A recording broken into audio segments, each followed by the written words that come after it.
This here is the all-new BMW X1 as petrol, diesel, plug-in hybrid or all-electric iX1 soon coming up for you as well. Today also with the driving part, Thomas on Autogefühl for you. Storm Bay Metallic is this very interesting color, especially here with the beautiful raindrops on the paint.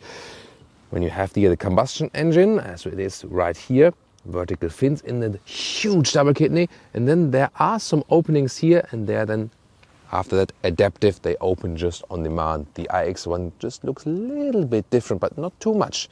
In the lower part, this is the M Sport line, so a sportier lower design here with the honeycomb structure. So overall a stronger stance for the X1. In this new generation it also has wider tracks. That will also have an impact on the driving experience later on to come. 4,50 meters or 177 inches is the length of the new X1 or iX1 as well then, and that means it has again just slightly in length, 5 centimeters or 2 inches, so not too much. Wheels from 17 to 20 inch. These are the 19 inch. However, soon on the iX1 car we also have 20-inch wheels for you. This one with the M Sport and the side profile means the wheel arches are painted in the vehicle color. Otherwise you would have, for example, also a contrasting look. There's also the X line available, for example, then with painted black wheel arches as a contrast. Side profile, more form follows function, upright style. It looks like a grown-up SUV already from the outside here indeed. Flush door handles, that makes a more aerodynamic design, and this is also the scheme about this vehicle. Everything that is basically built on the exterior here, for example, also with small vortex generators, they have reduced the wind resistance on everything that is attached on the outside. Let's see, because the battery, for example, for the iX1 won't be that big, soon more deals to that. But they say that no matter which engine you pick, it should be very efficient as for the fuel or energy consumption. We will find out if that's true today. Then towards the side profile here in the rear, this is very interesting too, because the tail lamps are very three-dimensional here. Very well you can see that, so pretty strong design, M Sport and with contrasting lower part. And overall I think it looks modern, but still in an evolutionary way. So I think design-wise here for a compact SUV, they really nailed it. What about you? Tell me in the comments. And this one in here, the xDrive 23i, at this moment here, the strongest pure petrol engine.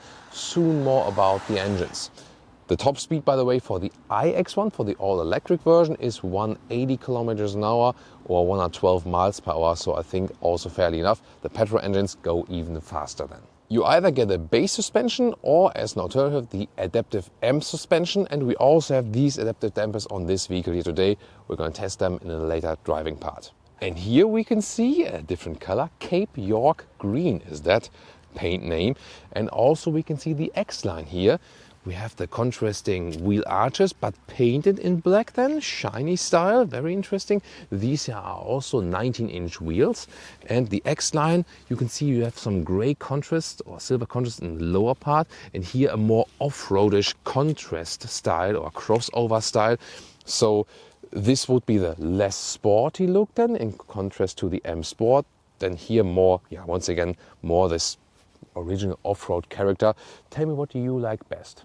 Even more variation for you. This one here is in Utah Orange and also the X-line once again.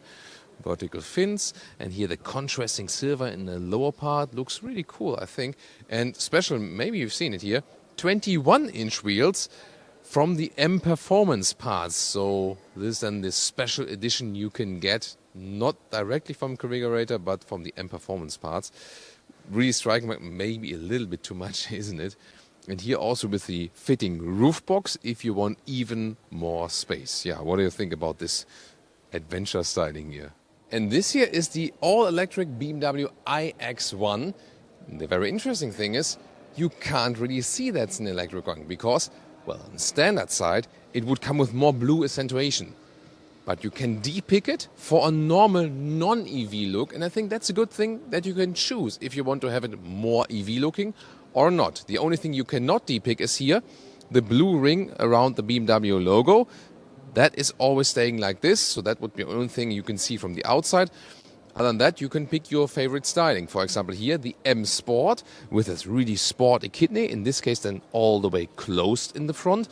That's a thing, you know, you can also see, and also here the I logo, but not from a distance. And also the M Sport has the more sporty accentuations here in the lower part. Here also with the color, with the matte color, frozen gray. Really stunning style, isn't it? And also in the side profile, you can't see it's an EV. Here the M Sport and the frozen gray. Once again, these wheel arches are painted in vehicle color, 20-inch wheels. So this is actually, the sportiest look then for the all-new BMW X1. And yeah, indeed, you can pick this as an EV or a non-EV, and you can just pick your own styling. I think it's actually a good idea that it doesn't scream out, hey, I'm an EV. Or what do you think about this? Should an electric vehicle look like an EV? Or rather like this. And in the rear here, inside the BMW plant, we can also very well see the tail lamps here in a three-dimensional style. xDrive 30 then. For the iX1, this is the only thing you can see in the rear, then that's the iX1. And then once again the M Sport styling with the black accentuation here in the lower part and a huge diffuser style. Yeah, and at least also no fake exhaust tips. And this is the iX1 in mineral white and also with the standard blue accentuations here around the double kidney, for example, and also in the lower part. So this is the iX1 as it would normally look. And then you can, as I said, de-pick it just without any extra cost. You can also see in the side profile, this again with the 20-inch wheels. Here, there's the blue accentuation in the side bumper as well. And also in the rear, there are two more blue accentuations. I think it looks quite cool. Doesn't look too electric either, but what about you? So would you go for the blue accentuations or not? Elegant khaki, very light, and here with the M colors in the M Sport styling. You see here the flush door handles, and they fold up then like this and still give you a very good haptic feedback. Door closing sound, yeah, pretty solid here. Things better than in the early studio stages. And then here, soft touch. It's a high-grade leatherette Sensatec out the inside of the doors. Harman Kardon sound system, good for music lovers indeed. Here, more extravagant styling here for the door handles, and this is the normal opening from the inside. So they thought about a lot of interesting structures here. Once again, the mirroring the Harman Kardon design on the top part then. M Sport also on the interior means we have here the M Sport steering wheel with these special accentuations. That looks really cool. I will soon also show you the base steering wheel, but this one here, yeah, definitely a cooler look overall. Then here the instruments and the infotainment form one unit. Soon more details about that. Sensatec dashboard here, and also Sensatec seats, high grade leatherette, now in perforation, in black, beige, red, brown, available on basically all markets. And there's also the Alcantara seat available, and even on the US market they offer now the Alcantara seat. That is big news. We had it in our studio episode earlier, the Alcantara seat. That is also a very good choice. But here also the Sensatec seats. First of all, the seat form is very good. The sport version here also, so you are being kept quite tight, also in corners, but still offers enough decent comfort. Soft material, so you have in this vehicle here now, especially in the new generation, a seating comfort that is really comparable with way bigger SUVs indeed. That's a very good achievement. Then with 189, 6'2", a lot of headroom left. This one, the one with the panoramic roof, which I shouldn't open right now because it's raining. Well, not too hard at the moment, but still here, yeah, we take all chances for you that you can see everything. A wide opening, you can leave a lot of light on the inside. And for really hot days, you can also close that whole shade. That's of course also a very important thing to do, especially when we think about the US customers. And we are here at the Regensburg plant today in Germany. So this one here, the X1, the X2, the 1 Series, they are built here in Regensburg, Germany, in Bavaria, and not in Spartanburg in the US. In Spartanburg in the US, you build X3, X4, X5, X6, X7. So there's this split because the X1 is also way more often sold in Europe, for example. Clean yet sporty interior, especially here in the M Sport trim. I mentioned the steering wheel, which has, by the way, still manual knobs here on the steering wheel, no hashtag capacitive BS. That's really lovely. And also here shifting pedals, for example. The boost function, by the way, is when you press and hold the left shifting pedal, and then you have manual shifts down to have a quicker boost than also on the motorway, for example. And then here in the M Sport we also have this like this structured aluminum style look that looks really cool, and also less black piano like I use, for example. Also great build quality from this high grade leatherette Sensatec dashboard, and it feels really soft. It has a structure on the inside, so yeah, really great, this material evolvement. Then you have these dual screens here. On the left side 10.25 inch, on the right side 10.7 inch. Here you can already see the Apple CarPlay integration, Android Auto also possible, both wireless only actually. I like the possibility to control also with a cable. Yeah, but let's see if it's reliable here in the remainder of our review. And the Harman Kardon sound system here, let's test it. See how it... Oh yeah, that's very clear. Yeah, a lot of speakers here, 12 speakers, and yeah, cool. It's a nice song, by the way. Yeah, so for music lovers, definitely would recommend that. And let's check out the BMW OS8 system. That's the new here in this vehicle. I always prefer the overview from the older OS7. There's also no control knob in the lower part than here for this system, so you have only the touch possibility. That's a catch, and also touch here for the temperature control. That's what I preferred in the previous generation. They still had real dials, but at least they always stay in this area. And wow, it's beautiful ambient lighting integration below that. That's actually pretty cool. The responsive of the system is actually quite nice. Here once again, huge BMW plant in Regensburg as well. There are bigger ones worldwide, yes, but also have like a 9,000 people of workforce here for the smaller and compact models than of BMW. The overview from the menu looks like this, a little bit of an overload, too many apps, so more complexity for the system. You have some hotkeys here on the left side, but they are also just, you know, in this, you know, like touch style, so just on the screen actually.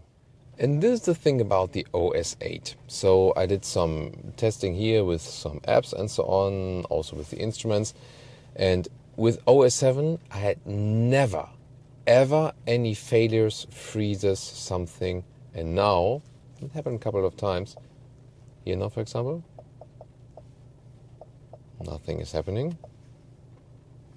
BMW internal GPS works, but I can't access the CarPlay somehow. I don't know why. And also here left side on the instruments, when I push the option button, usually these options would appear where I can scroll them through. At this moment, there's a freeze.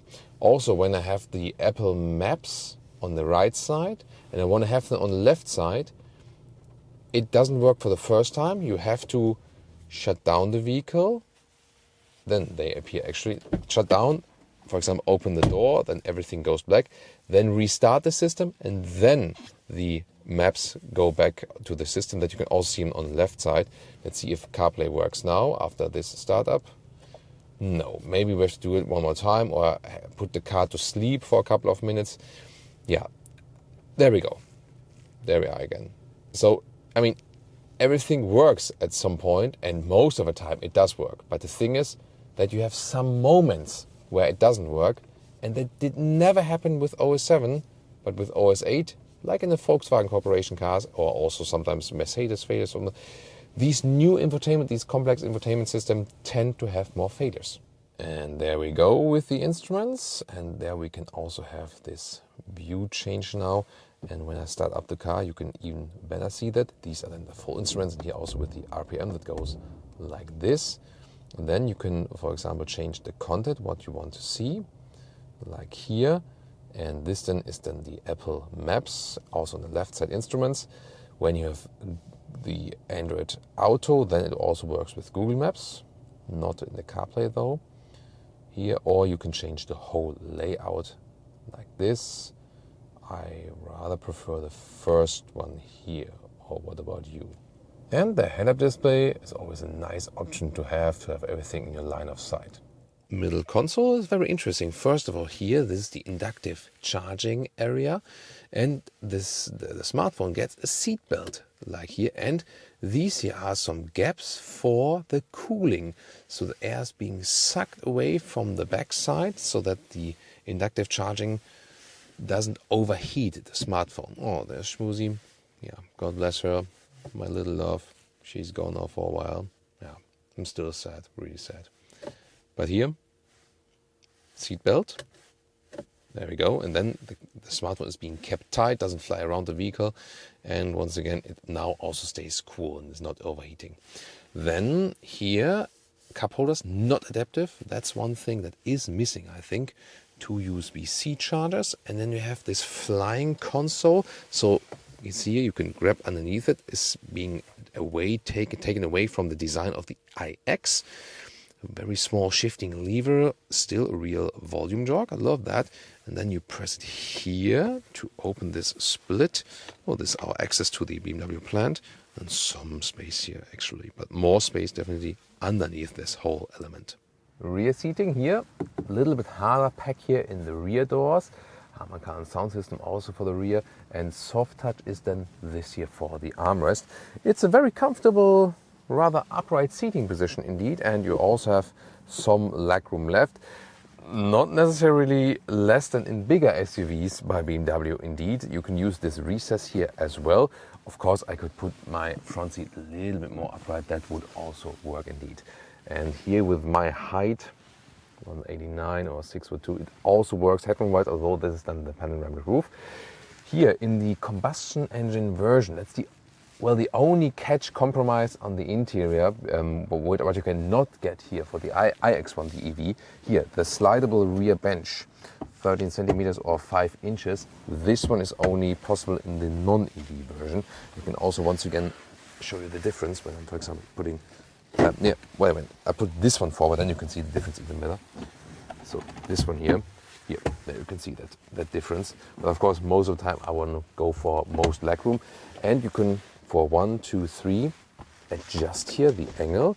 Either sit a little bit more upright like this is possible, or more land backwards, or then fold it completely, and then you're quite flexible. This one maybe as a ski hatch, or maybe just putting this one down and so on. Here also the nice perforation for the Sensatec, leather red. Very comfortable, also breathable, very soft material. And by the way, if you ask yourself, oh, is it as durable? Yes, BMW has done some tests, long-term tests. You know, there are these testing facilities, and they can ensure it has the very same durability as, for example, the animal skin leather. So really a lot of progress in these material choices recently. So overall, the rear compartment here is very top-notch for a compact SUV, one of the best in the premium compact SUV segment. And here USB-C chargers in this middle part. You do have some kind of a middle console. Of course, you also have the all-wheel drive transmission tunnel here, and also for rigidity reasons. But in the middle part, you can still sit. It's also fairly comfortable. Of course, not as good as on the outside seats here. And ISOFIX, 1, 2 possibilities in the front driver's seat. Actually 2, so yeah. So here's also ISOFIX. So here, this weekend, have 3 ISOFIX points. Recently got some messages from young family fathers and mothers asking for that. So indeed, this one here, they thought of a lot of things also in detail. And here in this interior, this is not the M Sport, the X line. We have here the bright Sensatec seats. So in beige, these high-grade leather seats. It looks really great, right? So I think brings a lot more joy to the interior when you have the bright styling here.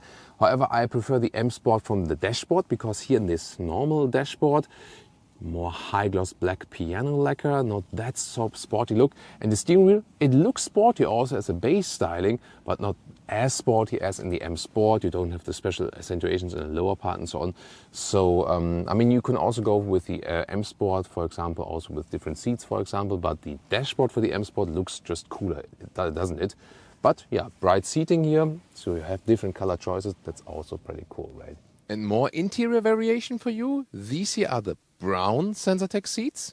Also here with the perforation, same material, just different color.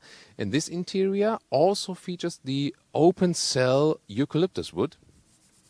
So really beautiful, more classic style here. This is also a nice choice, right? So either modern, maybe in the M Sport then with the aluminum look, but you can see here this one features the M Sport steering wheel, but still goes for the eucalyptus style here at the dashboard, so you can also vary that. Now to the trunk area, electric hatch. And then we have 540 up to 1,600 liters. I already folded two sides of that. Here also the cabin trolley easily fits in vertically. So very well usable. The only thing is that the compact SUV doesn't have the longest length than here. It's 80 centimeters here, or about 31 inches. So this, where along a sedan or an X3 would have just more trunk length. The width, however, is a good meter or 40 inches. So that's very well usable indeed. And the total length to the seat as I would be driving is almost 170 in meters or 65 inches. Well, the iX1 or the plug-in hybrid, so the electrified or electric versions, they have a little bit less of trunk space, but only because, well, they have that too, but then here, this then a little bit is missing. Above the cover, all versions are actually equal, and that's a very cool thing. And last but not least, the height of this trunk might always be relevant. Like this is about, standard like 70 centimeters or 27 inches, almost 28 inches. What about the trunk space for the iX1? Indeed, there are no compromises when you go electric as for the trunk space here, and underneath you also have some space for your charging cables. As for engines, well, there is a 1.5 liter 3-cylinder petrol engine, based on that the plug-in hybrids, but this one here is the 2-liter 4-cylinder petrol engine with around 200 horsepower and a 23i, the top spec petrol engine, also with all-wheel drive. This is a front-wheel based platform, so it's front plus rear than the all-wheel drive in this case. 7.1 seconds is the acceleration figure. You can also get a 2-liter 4-cylinder diesel. And then also the iX1, the all-electric version, 5.6 seconds is the acceleration figure, so it's actually quicker than the strongest petrol engine with that all-wheel drive version. The iX1, the EV, will be available as all-wheel drive, but also as a front-wheel drive only version that is then also a little bit slower. And also the specs for the iX1 as for the battery, 65 kilowatt hours net. And then you can go some 400 kilometers or 250 miles. We'll see later on if that's really true. As for the efficiency, 10 to 80% state of charge, 29 minutes with a 130 kilowatt peak. But here in this driving part today, we'll both present you the petrol engine and the electric one and compare it. Welcome to Thomas's Driving Lounge with the all-new BMW X1. Yeah, Michelle and I, we always have a lot of fun here in the vehicles, defo. Interesting, we have here the augmented reality view for the front camera. So we have the arrow here where I have to go. And maybe we'll hear that. There we go. Did you hear that sound? So that was when the traffic light is jumping to green and you're not starting. Then the car says like, hey Thomas, wake the F up. It's time to go. The traffic light is green. That's an interesting feature, right? Because, sometimes when the traffic light is red, we start talking to cameras or to other people, maybe. Yeah, I'm usually talking to cameras. Thank you. Poor me. Yeah, sometimes I also talk to you. Yes, of course.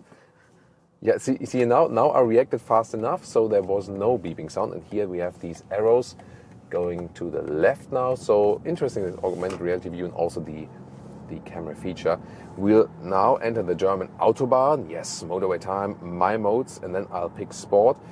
You cannot press it twice or something. You have to press it once here and then select Sport here.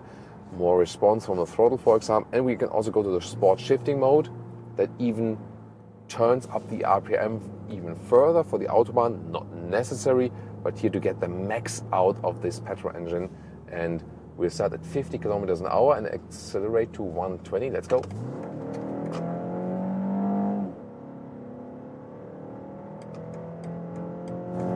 Plop, that's it. That was 50 kilometers an hour to 120 kilometers an hour.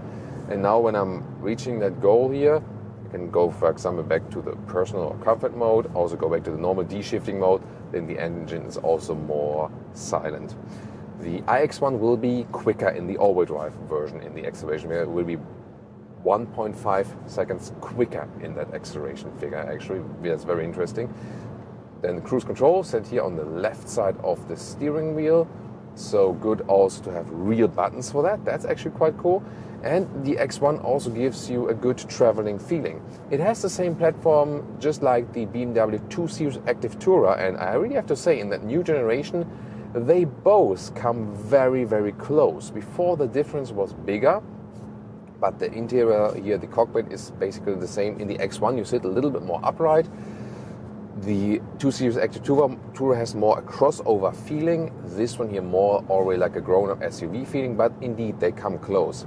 If you think about difference BMW X1 versus X3, the X3 gives you even a bigger SUV feeling. You sit higher, even more upright, a little bit more sophisticated. It's not that you would have more legroom in the rear, it's more in the front that you have this larger SUV feeling. But here already you have very good comfort. These new seats are really very good. The soft Sensatec material is also awesome, and also the Alcantara seat, that would also be good, depending on which surface you like better. You know, that's visual choice. That's a tough one, right? You want to try that? Visual choice. You repeat that 3 times at home. You know what I mean, yeah. So it's a little bit rainy outside today, but we are still quite lucky with the filming. But we can test the noise insulation. It's actually quite decent, but you do hear a difference when you compare to a 3 Series or X3, so that one platform above that, then they are a little bit more silent. But already here for this compact SUV, you hear the difference here when I lower the window. We don't have dual insulation glass here, but still there's a decent insulation. You hear the difference here now. Then I feel pretty much at home here also on the German Autobahn with this vehicle. It is basically all SUV you need already. If you compare it to the predecessor, of course, infotainment cockpit wise, their most has been done actually. So interior build quality wise, this is also pretty cool. So we've seen it recently, even with Mercedes, for example, that the build quality in the interior and the materials being used are rather worse than before. But here BMW is really stepping up the game, making the interiors more premium. And yeah, especially interior-wise, BMW has become among the best in the business actually as for the premium interiors. That's really interesting. At the same time, investing a lot of money in sustainable interior material choices. So that's a good thing, definitely. Now, once again, S shifting mode, sport mode, a little bit complicated to choose that. From 100,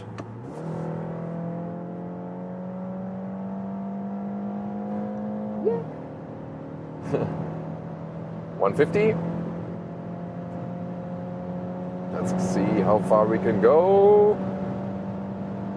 That's 180 kilometers an hour, and still decently silent on the exterior. Of course, now it's a little bit louder, but the car is staying really upright, at the same time comfortable. 19-inch wheels. I would also stick with the 19-inch wheels. 20-inch wheels, they are just, visually they are great, but comfort-wise, 19 is still, I think, a good compromise. And here the car is really very stable.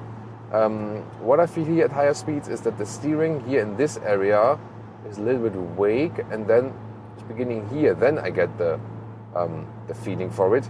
So this one here is too vague for me in this, very small degree angles. That's something I think they need to fix. It is better actually with their larger SUVs. Now let's compare it when we, that's too complicated to switch the driving modes here. We go back to the normal comfort mode and normal shifting mode. It's interesting. Yeah, this vague feeling stays, and then it's a little bit lighter also towards the side. From a suspension, definitely more comfortable. Let's switch it back again, sport mode. Yeah, I feel a little bit more the uneven parts of the rope, but here at the moment it's quite even.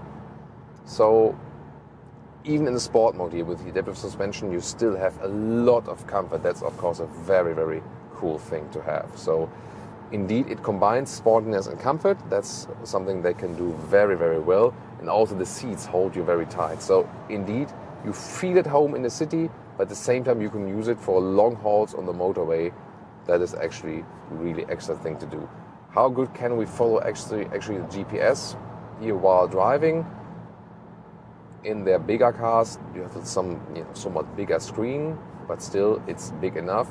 And I also have the GPS information in the head-up display, for example, or you can go for that Apple Maps solution then, or the Google Maps solution in the Android Auto connection, that you also have things here in the instruments cluster. That will also be another possibility.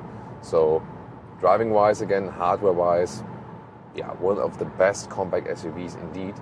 When I think about the direct competitors, of course, that would be the Mercedes GLA or maybe also Mercedes GLB, depending on how you define it, and the Audi Q3 Sportback. So there's this coupe and non-coupe version. Here from the X1, of course, there will be also the X2 then in the next generation. X2 would be the direct competitor to the Q3 Sportback. Yeah, and we had recently that, the small Lexus SUV, compact Lexus SUV, for example. And I feel that user interface-wise, the Audi Q3 would be easiest to use. Driving dynamics-wise, the X1 and the Q3 come really close because they both combine sportiness and comfort.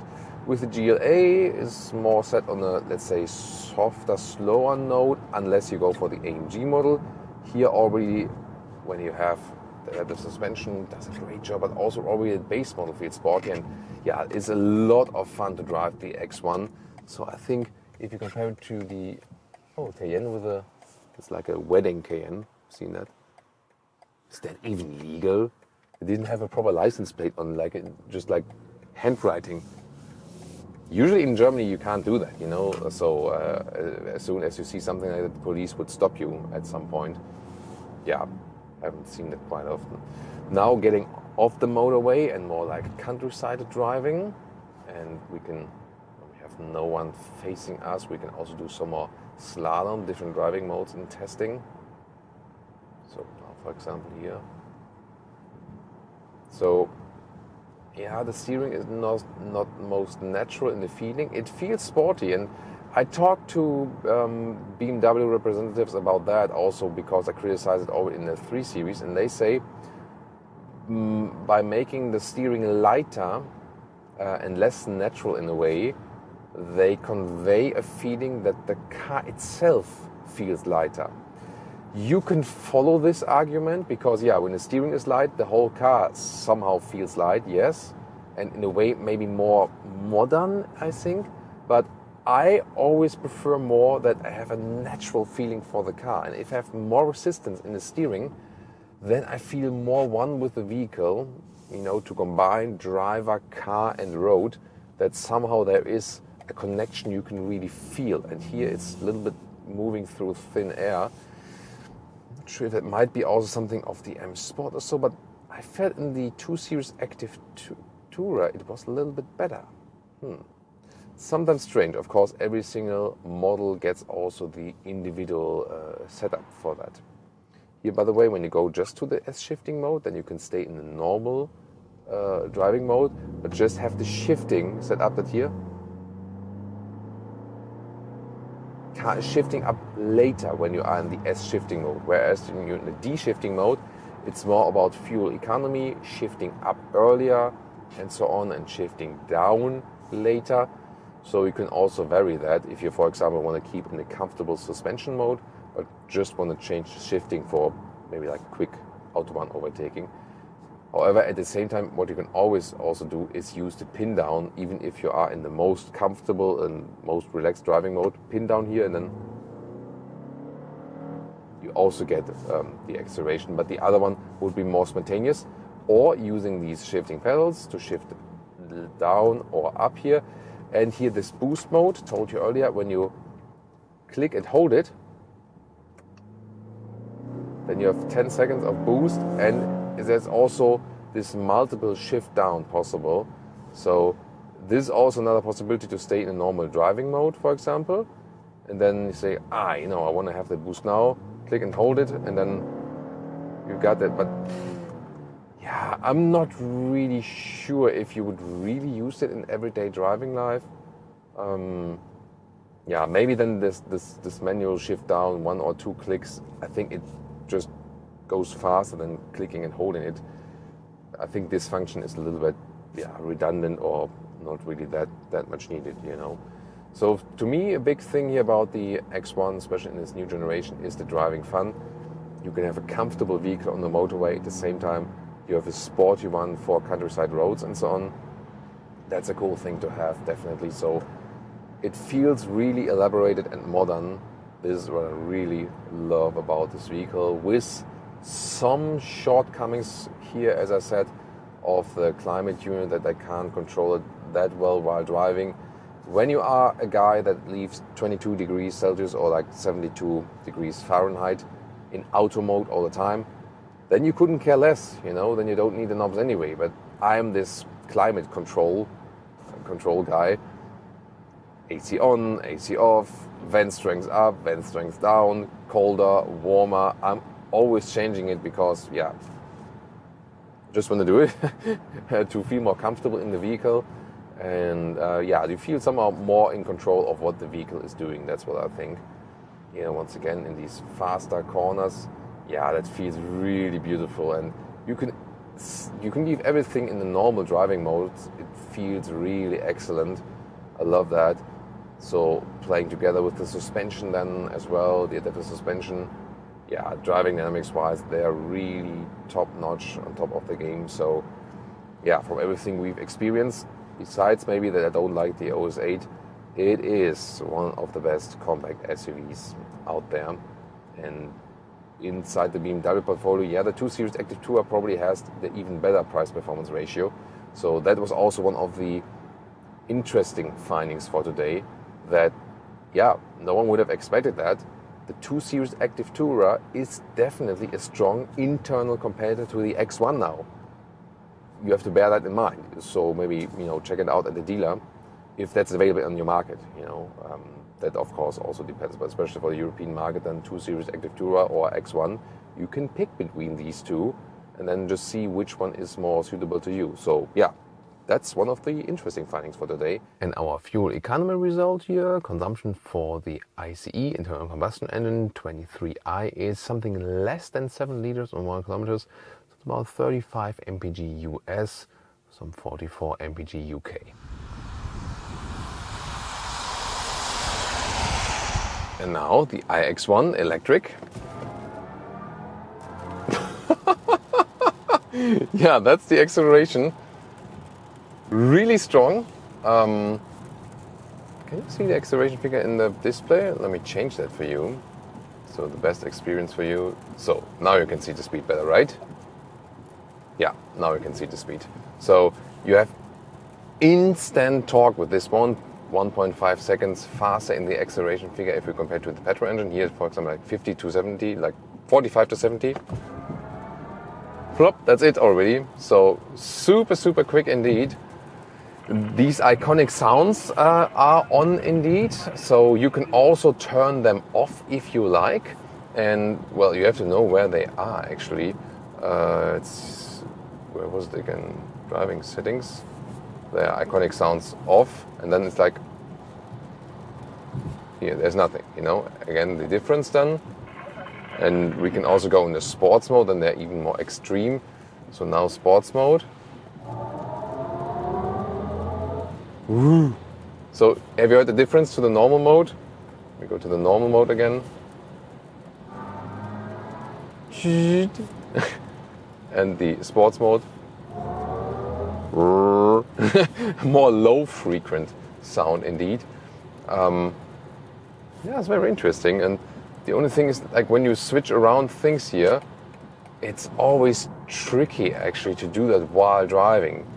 You know, you don't have this central control knob anymore here in the new X1. You always have to search for some functions. Of course, you know, you get used to some, definitely. Here the driving settings are quite important, definitely, here to turn these ones off or on. And if you click in there, you can also change what kind of recuperation you want to have in the normal D driving mode. For example, adaptive, high, moderate or low, so different adaptive modes. So when I'm in the normal D driving mode and I have adaptive activated, that means actually when I lift my throttle and there's no one in front of me, the car is rather rolling, there's no recuperation, so there's no, you know, I'm just rolling and there's no, you know, getting slower and so on. But I can soon show you that when I'm approaching a vehicle that is then closer, it almost works like the adaptive cruise control.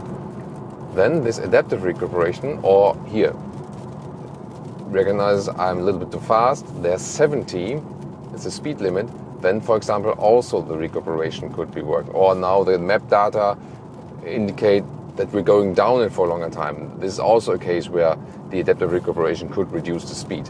Or then indeed in combination with the cruise control that this is happening, for example.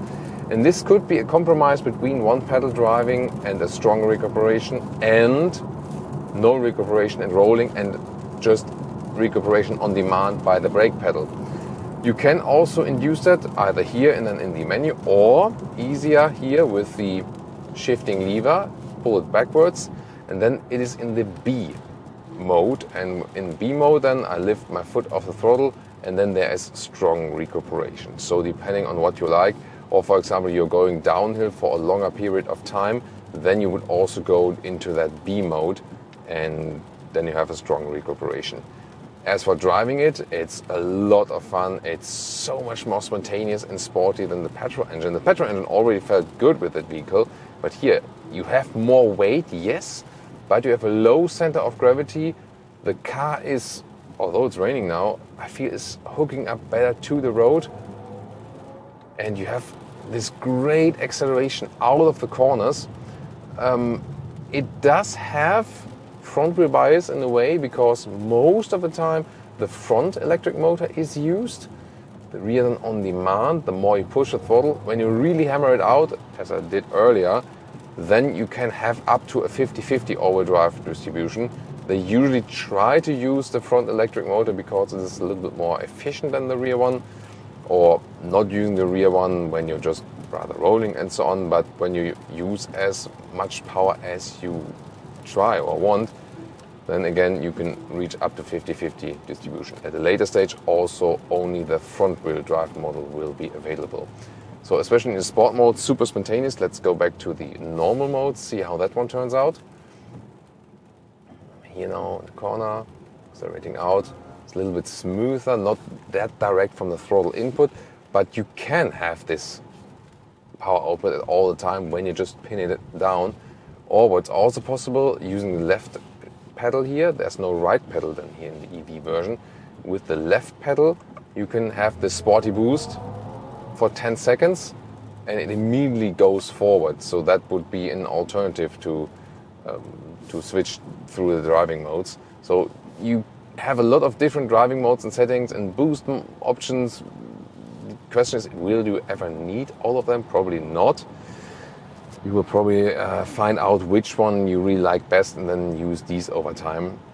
For most cases, and also driving data indicate that most car owners just keep everything in the standard modes and just use the vehicle, and that's it. But it's good to know what the car is capable of, definitely. And also in normal mode, you can always hit the throttle and have great acceleration. The sound is also subtle enough, but as shown to you earlier, you can also turn these sounds off to have a pure silent driving experience. And indeed, comparing here the petrol engine and the full electric version, this EV is indeed much more fun to drive. It's really astonishing. It feels more agile in corners actually, although it is heavier, and of course the stronger acceleration. Yeah, here when driving slow, of course it's all silent. This is also a cool thing, so you have no engine noise at all. And after all, the combustion engine is a 4-cylinder, so if you would think like, hey, I'm driving a 6 or 8-cylinder versus an EV, then more of the sound is missing. There's a bigger difference, but 4-cylinder versus EV, then it's not that big of a case that you would miss the combustion engine sound or something, you know. So in this case then, the advantages of the EV really play a role with silence at low speeds, the iconic sounds on demand, but really the spontaneous acceleration. But you can also drive it smoothly if you want to, and yeah, the agility is really enhanced by the EV here. Steering is more or less the same. Once again, I think it's a little vague in the short degree angles here. Yeah, that is too vague, definitely. but then to the sides it gets a little bit more feeling, but that's the same ICE and EV. Also seating comfort and so on, and the whole experience of the vehicle is more or less the same.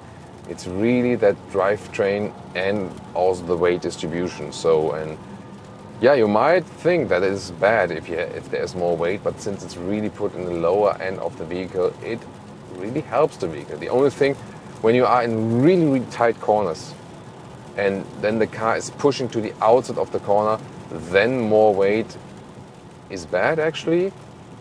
But in normal situations, and for example when the corners are a little bit more, a little bit wider, which is the case in most cases in public traffic, then it's actually more fun with this different weight distribution.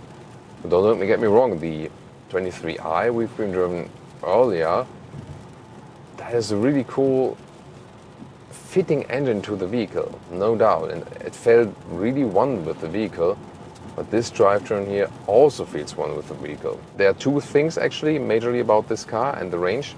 First of all, the kilowatt hour net figure that has been enhanced. If you compare it to our studio episode, they worked on that to give you more usable battery size. Now it's 65 kilowatt hours net. And the second thing is that they really improved aerodynamics, because bear in mind, it's really interesting, already in normal city driving, and let's say everything driving besides motorway, already more than a third of the consumption has to do with the aerodynamics. And on motorway driving, Autobahn, higher speed, it's 2/3 of the consumption that goes back to aerodynamics, not efficiency of anything else. So aerodynamics, and especially with electric vehicles, is key. And that's why they also majorly had to work here on this one. So very impressive ride here with the iX1, the most fun you can have with the all-new X1, definitely. And to me, no doubt, either petrol or if the charging infrastructure is okay for you, go directly with the EV. And we'll drive it a little bit further now and then have a final energy economy and final real-world range result. And the iX1 test consumption for today, around 18 kilowatt hours and 100 kilometers. We can deduct a little bit because of the acceleration tests. That would be some 30 kilowatt hours on 100 miles. So overall real world range in our test today, around 350 kilometers or 220 miles. And again, maybe a little bit better would be possible if there were no acceleration tests at all. Overall, a quite decent result considering the size of the battery. It's not a too big battery. We knew that before. Again, a little bit better would be possible. It's not the best in the competition, not at all in the range. Efficiency is actually quite good, yes, but it's also not really very bad. So something average in between. And if you now compare petrol versus EV as for the costs, here in Germany, although we have most expensive energy price in the world together with Denmark, still here, I would have paid for the same trip with a petrol engine, like 100 kilometers, about 14 euros in petrol, and here about like 6-7 euros in energy, and that's actually half the running costs then for the iX1, and it will be even cheaper, of course, if energy is cheaper in your country. That's very interesting, isn't it?